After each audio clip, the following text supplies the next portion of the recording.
Good evening, Mr. Cerf. We are very happy to have you here in Berlin because you're here for the Internet Governance Forum 2019, and this is for good reasons. Because you are mostly introduced as one of the fathers of the Internet.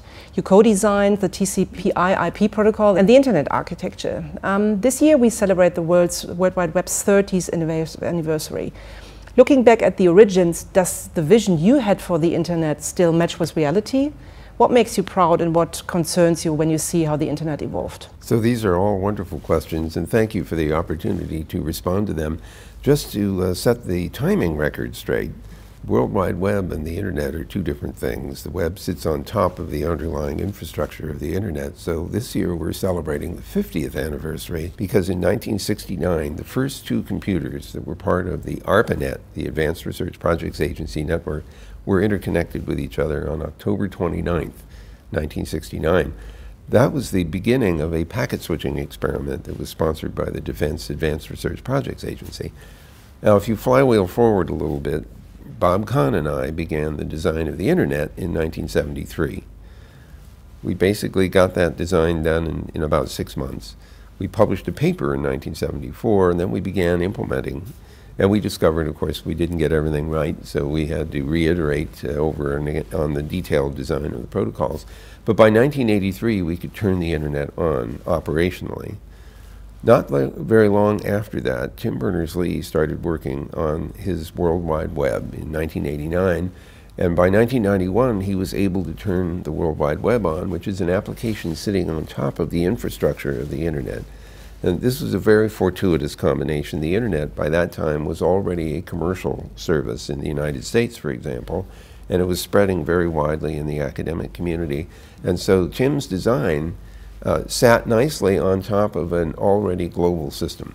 So it was a perfect combining of technologies because the World Wide Web made it easier to create content and put it out there. In fact, there was so much content that flowed into the net that after a while nobody could find anything, which meant that we had to invent search engines like Alta Vista and Yahoo and Google and Bing and so on. So by the mid-1990s, we're in what's called the dot boom period. Anything that looks like it had something to do with Internet was getting money from the venture capital people. Well, here we are. It's the 21st century now. It's 2019.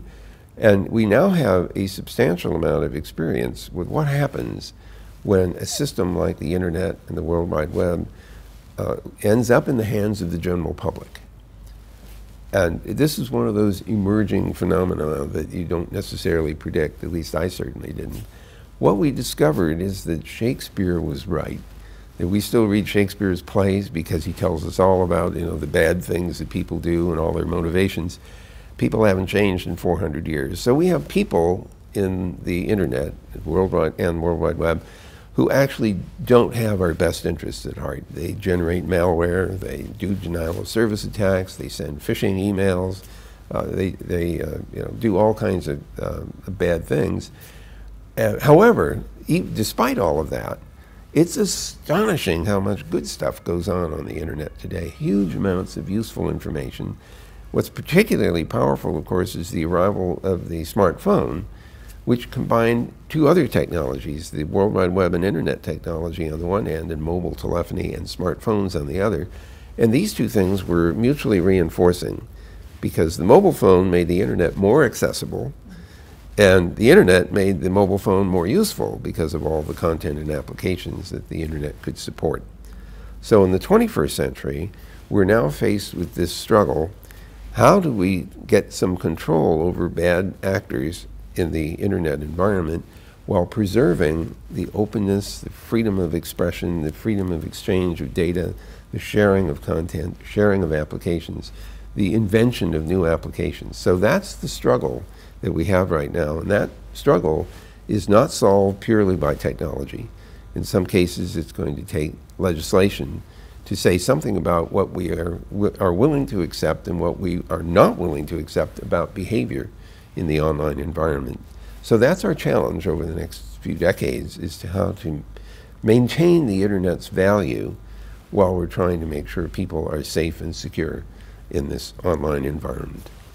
Absolutely. You mentioned the dark sides, and obviously that had already an impact on an effect on the general public. In particular in Europe, we surveyed citizens in Europe, in China and the US. And the study we did revealed that in particular Europeans are very skeptical towards digitization, and this might be one of the root causes. You've been studying, I think, in Germany for a while, so maybe you understand the European soul a little bit better than ours. Are you surprised, or how do you explain yourself that Europeans are much more technophobic than potentially Asians or even US citizens? Well, first of all, if you've ever had a bad experience of any kind with technology, then you're going to remember that. That's one thing. The second thing is that some cultures are more risk averse than others. And there is a sort of general sense that the European view is a risk aversion. The German is not unique to Germany. I think there's a general sense that in Europe people are risk averse. And hearing all those headlines and stories and everything else causes people to be a little skeptical. However, I have to say that even there, the statistics tell us that most people in Germany have smartphones and they use their apps and they do it all the time. And so they're constantly interacting with the internet and it's serving their needs. And so there's a funny conundrum about I'm not so sure about this thing, but boy, that was very convenient. And frankly, the Americans are the same. Convenience dominates everything in the American culture. So I believe over time that as a technologist, it's my responsibility and my colleagues' responsibility to do everything we can to apply technology in order to make the system a lot safer than it is today. And we feel that responsibility very deeply. Absolutely, and there's one particular topic which was also discussed at the Internet Governance Forum. I attended a session today on climate change and how much technology will become a solution or an even bigger problem with regards to global warming. Do you think we will be fast enough to realize the potential of technologies to prevent a global catastrophe? I think that it is a little late for us to absolutely return to the pre-CO2 environment because the warming is already starting to have a very noticeable effect. And once that engine begins, it has its momentum of its own. On the other hand, it does appear as if there are technologies that we could develop or adopt that would reduce the amount of carbon, for example, carbon dioxide that we're pumping into the atmosphere. The most scary thing, frankly, about the global warming is that if the warming from the CO2 happens to get to the point where the methane clathorates that are down in the ocean near the shores, but down in the cold part of the ocean, if those warm up enough, then we will be releasing methane into the atmosphere in significant quantity. It's about 27 times more powerful as a greenhouse gas than carbon dioxide. And so these are sometimes called tipping points. Yeah. This is a place where we don't want to go. We don't want to tip ourselves into a methane environment. So I believe that if we are faster about adopting renewable resource energy generation, whether it's wind or sun or geothermal or even nuclear, which I know is not popular here, even though it does have the nice property that it doesn't release carbon dioxide. On the other hand, it has radioactive properties which are scarier than maybe carbon dioxide. So the answer is we will not stop this. We have a shot, if we begin now, to reduce the effect of global warming. But there isn't any doubt in my mind right now as we watch what's happening. The polar regions are warming much more quickly than the other parts of the Earth, and that's an obvious reason why. As the snow goes away, it stops reflecting the sunlight and absorbing it instead. So there's been a runaway effect in the polar regions, which means more and more melting. That means more sea rise. And oh, by the way, if the water of the ocean warms up, it expands. And so some of this is sea rise due to expansion, not due to just additional water, which means that the displacement of populations around the edges of the coast could reach 200 or 300 million people. Just for comparison, right now it's estimated that there are about 65 million people who are refugees due to the conflicts that are going on around the world. Imagine tripling that number. Where will they go? How, what will they eat? How will we house them? What work will they do? We really have to think our way through this. Absolutely. Yeah, it's kind of a scary chain reaction, actually, and I think it's not enough just to talk about how we can fix it with technology. It's a much bigger problem here we're standing in front of us. There's a lot of high hopes on AI in particular. We've got all these initiatives, AI for SDGs and so on. Google is doing a lot in this space. But you said, I don't know if you really said this, or is this just attributed to you. You said, actually, AI could also stand for artificial idiot and not for artificial intelligence. Yeah, I did say that. And you know, when you, well, you've heard the term idiot savant, which is probably not a very nice expression, but the point here is that machine learning tools, which have been phenomenal in doing language translation or playing complicated board games like Go or chess, or performing other things like image recognition, or in the extreme case, applied to self-driving cars, which is a very complex artificial intelligence application. All of those things have been spectacular, but they tend to be narrow and deep. And so the thing that can play Go better than any other grandmaster doesn't know how to change a baby's diapers. So we are far away from general artificial intelligence. On the other hand, these are powerful tools, and we see these things not as fearful developments at Google, but they're tools that augment our own human intellect. It's, in fact, I remember being embarrassed once. I was listening to a group of people using Google Home, which is a voice recognition system that lets us interact with something we call the assistant. And it's capable of operating in somewhere on the order of 70 to 100 languages. I speak English, I speak a little bit of German, je ne parle pas français, which is very embarrassing, especially given my name is French. But in any case, this thing was usefully interacting in all these different languages, and although it's a fairly simple kind of interaction, like what's the weather in Warsaw, the fact that it could do something useful in a language that I didn't speak made me feel sort of diminished and, you know, incapable. On the other hand, now I recognize that that thing enables me to do something I couldn't do on my own, because it will do translation for me. And of course, there are lots of other examples of this empowering capability. I mean, think about every Google search you do. How many things did it look through to tell you that there are 20 million hits on that particular search? Something no human being could do, or no group of human beings could do. So I see these as tools. I see them as augmenting our capabilities. And so I find them friendly for the most part.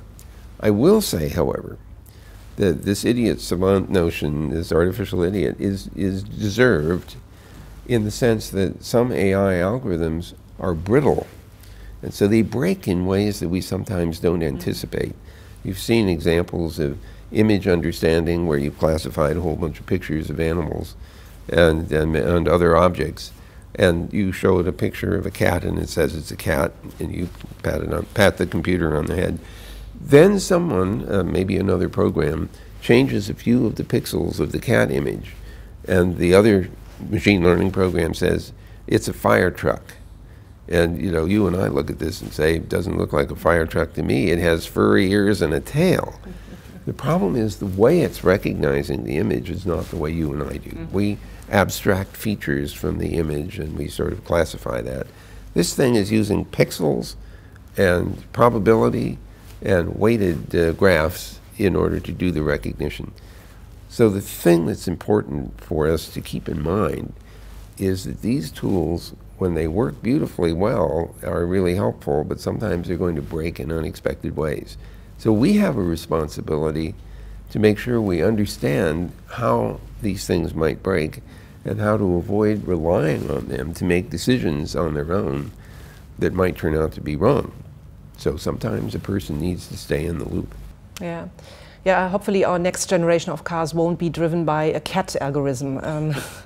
That's not going to end well.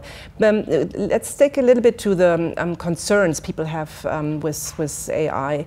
So when you look at the potential, let's say, malign uses of AI, what is your biggest concerns? Actually, what should policymakers and corporations focus on first when it comes to malign uses of AI? Well, the first question is exactly what are you doing with the machine learning algorithm? And I want to use that term rather than AI, because some people think of that as general purpose intelligence.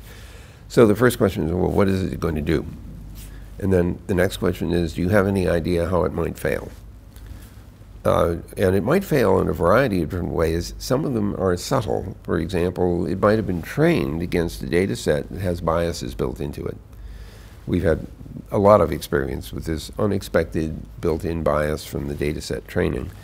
And what's odd about this is that if you don't know ahead of time how the bias might emerge, it might not occur to you to test for it. So you almost have to have a model in your head of how the system you just built might be biased, and then you have to figure out how to test for that case. And so that's something that, again, falls on the shoulders of the technologists. They must be responsible for determining whether or not there is bias built in to the algorithms that they're using. Absolutely, yeah. There's a big discussion going on impact assessments and how to really apply this. There's also one particular topic which has actually kick-started the entire debate on the negative consequences or impact of artificial intelligence or machine learning. That's the future of work. Do you share the concerns of policymakers and citizens that machine learning algorithms will eliminate millions of jobs and that that will have significant impact on our societies? So the extreme case of this is, the robots are coming and they're taking all of our jobs. This has happened before in the history of technology. I'm sure all of our viewers know that. But what happens, of course, is that some jobs do, in fact, disappear. New jobs get created, but for the people whose jobs went away, there may still be some retraining that's needed in order to do the new jobs. This actually produces the following interesting scenario. It used to be the case that you went to school, and then you worked, and then you retired. So I summarize this as learn a while, earn a while, and retire. But let's pay attention to what's happened to the human lifespan over the past 100 years. In some cases, it's more than doubled. So now a child born in Berlin in 2019 or 2020 may live to 2120, 100 years from now. I want you to imagine what the implications are of that. First of all, it's very cool. That kid, we're going to see the 22nd century. You know, I wish I could do that because that sounds like a science fiction date. But that child may have a working career of 70 or 80 years. There's no way that you can learn enough in the first 20 or 25 years of your life to sustain a career, almost no matter what you're doing, for another 60 or 70 years. What that means is that we're going to have to get accustomed to learning during our entire lifetimes. And so it will be learn a while, earn a while, learn a while, earn a while, etc., wash and rinse. So it's very important for us to adapt our educational systems to a kind of lifelong learning. The employers will want to help their employees learn new things. And as children, we want to teach them how to learn and to want to learn. Some people don't want to learn anything new because it's work. And why can't I just keep doing what I was doing before? But the world has moved out from under you. So there will be lots of jobs lost. There will be lots of jobs created. And our formidable task is to make sure that people can do the new work, which still needs to be done. Absolutely. Yeah, the education expert of OECD, Andreas Schleicher, put it quite nicely. He said, we need to stop acquire knowledge. We need to acquire, we need to learn how to learn, basically. That's exactly. And we have to want to learn, too. Yes. And that's very important. Yeah, everybody who's got kids knows exactly what you're talking about. So the last question, let's look ahead, the next 30 years of the Internet or the World Wide Web, if you wish. What is your vision for the future of the Internet? So what we can see now, of course, is that about 50% of the world is online. Every country has some part of the country not connected, the U.S. included. We have especially Native American reservations, for example, in the rural parts of the country are poorly served in general with internet. And that's true in other countries as well. So we will certainly see over the next several decades a rapid increase in access in the rural parts of the country. Now, how might that come about? One possibility is that a large number of low Earth orbiting satellites will be launched by people like SpaceX, the Elon Musk company, or there are several others. OneWeb is another one. So the idea there is to provide satellite-based service to cover the entire globe. Some of the projections are 20,000 satellites in orbit in 700 to 1,100 kilometer orbits. Now, I can tell you that the astronomers are a little worried about that, because when they do long-term exposures, they're going to see satellite streaks, or maybe they're doing radio telescopy, if that's a word, and or astronomy, and they're going to get signals coming to mess up the signal that they're trying to listen for. So there's some arm wrestling going on about exactly how are they going to do this. It's also starting to sound a little crowded up there, but let's pretend for a moment that that actually works. It will be hard to escape access to the internet, no matter where you are on the globe, assuming the satellite systems are in place. The other thing that we know is happening is that undersea cable is being built at a rapid pace. Islands in the middle of the Pacific are being connected by cable I never imagined anyone would build a cable to. And you might say, well, why would they do that? And part of the answer is the cables are less expensive than they used to be. They're still not cheap. But the cost has come down sufficiently that even Google is starting to build its own fiber, or paying anyway for its own fiber, instead of having to share the cost with somebody else. So we're going to see more connectivity. We're also going to see this avalanche of the Internet of Things. And what I am frankly hoping will also happen is that the interplanetary extension to the Internet will go into full operation.